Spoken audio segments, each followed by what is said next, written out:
முருகா, எனக்குன்னு யாருமே இல்லையோன்னு தோணுது. அழுது அழுது கண்ணீர் காணாமல் போயிட்டு சண்டை போடுறதுக்கு உடம்புலையோ மனசுலையோ எதுலேயுமே தெம்பு கிடையாது. என்னடா வாழ்க்கை, என்னடா செய்ய போகிறோம், இப்படி எந்த கேள்விக்குமே பதில் இல்லை.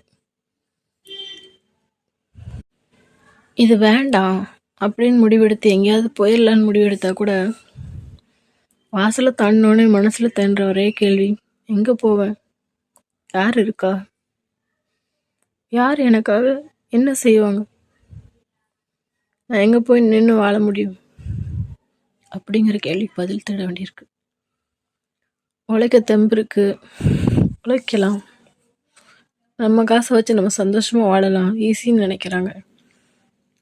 எவ்வளோதான் கோடி கோடியாக சம்பாதிச்சாலும் ஒரு மனுஷங்க நான் இருக்கேன் அந்த ஒரு வார்த்தையை சொல்ல ஒரு ஆள் இருக்க மாட்டாங்களான்னு ஏக்கம் மட்டும்தான் மிஞ்சுது.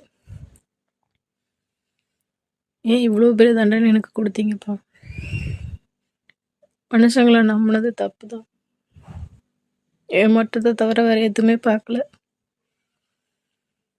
இன்னும் எவ்வளோ நாள் ஏமாற போகிறேன்னு தெரியல. ஆனாலும் மனசு ஏங்குது. யாராவது ஒருத்தங்க பொய்யாவது அன்பாக இருக்கிற மாதிரி நடிச்சிட மாட்டாங்களான்னு.